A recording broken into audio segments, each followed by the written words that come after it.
দোকান থেকে যে কাসন্দ কিনা খাওয়ায় সেটা কোনো নিয়ম করে বানায় না, মশলা কম দেয়, গড়েও রাখা যায় না। আমি যে ফেলে বেশি করে মশলা দিয়ে বানাইতেছি, এই কাসন্দারে 1 বছর গড়েও রাখা যায়, খাইলে বাদে নাক মুখ দিয়ে জাজ বেরিয়ে যাবো। আমি যেভাবে বানাবো এইভাবে যে আপনারা ঘরে বানান তাহলে আর দিতে হবো না। ভাই দিদি ভাই নমস্কার, আজকে আমি কাসন্দ বানাবো। দোকান থেকে কাসন্দ আনলে 8 দিন ঘরে রাখলে নষ্ট হয়ে যায়। আমি আজকে বানাবো, 1 বছর ঘরে রেখে খেলেও কাসন্দ নষ্ট হবো না। কি কি মশলা নিছি আপনাকে আমি দেখাই। বানাবার নিগা দেখেন, এই যে মিঠা ফজ নইছি, জিরা নইছি, রামধুনি নইছি, আদা নইছি, হলদি নইছি, রং আর গোলমরিচ নইছি, 2টা হুটা মরিচ নইছি, আর এই যে পিনার গুঁড়া নইছি। সব হৌসায় কাসন্দ না। আমি এই যে 1/2 কেজি নাই হৌসা নিছি, আর এটি মশলা নিছি। এই মশলা দিয়ে দিয়া হৌসার মধ্যে সুন্দর করে মাখুম।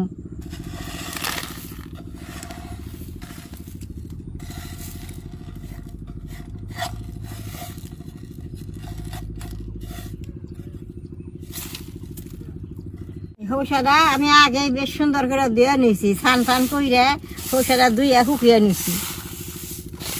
সব কিছু মিশিয়ে অল্প রোদে দিয়ে থমু, রোদে দিয়ে।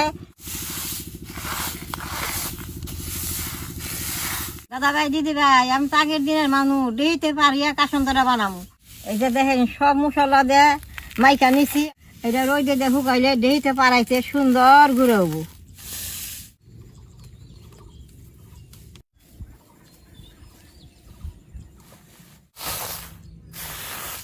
দাদা ভাই দিদি ভাই, কাসন্দ বানানোর অনেক নিয়ম আছে, অনেক নিয়ম করে বানিয়ে না, আমার কাছে খালি বানাবার যায়। তাহলে এই যে আমি চুলার মধ্যে 3টা হেন্দুরে ফুটা দিমু, হেন্দুরে ফুটা দিয়ে ধান দুব্বা দিয়ে তার পাশে হয় চুলাটা জ্বালাই দিব।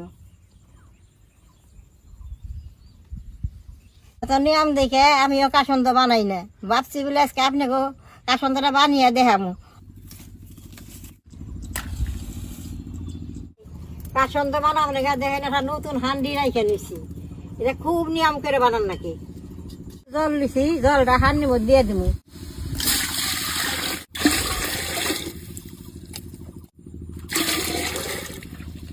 এই যে ফুটি জল দিছি, এই যে গলা রং হয়েছে, এটা জাল করে আদা রং বানান নেবো, সে মধুটা ভালো হবো।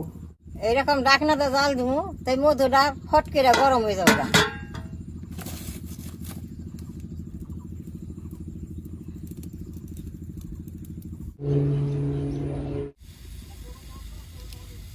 জলটা 1/2 ঘন্টা সময় জাল দিছি, জলটা গুছিয়ে দেখে কিরকম হয়েছে।